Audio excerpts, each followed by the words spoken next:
Hello my 3D printer peeps, I'm here with the Bambulab X1C, and today we are going to replace the filament cutter. Break out your Allen key or similar tools and let's get started.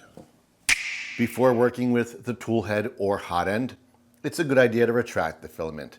Simply touch the filament icon, choose the filament you have loaded, and touch Unload. That will heat the hot end and retract the filament from the tool head.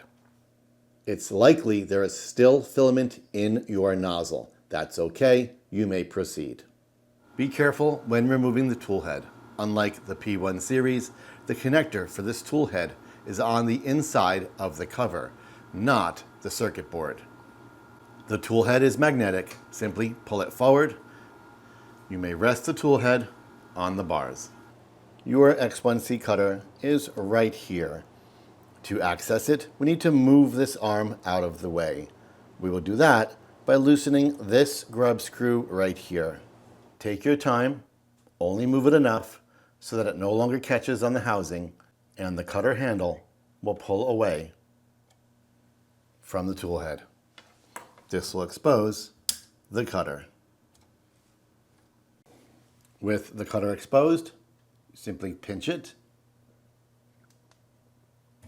and pop it off. To replace it, simply reach in, slide those notches down, and snap it forward. This blade inserts into a slot right here. Be sure you have it tilted forward and gently work the arm forward.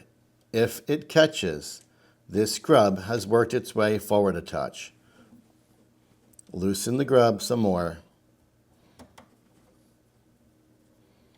Work the arm in and then tighten the grub. The grub is not entering a threaded hole. It's simply butting up against the housing of the tool head to keep it in place.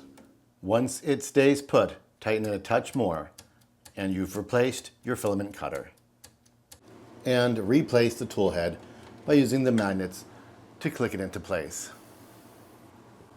And there you have it. We have successfully replaced our X1C filament cutter blade.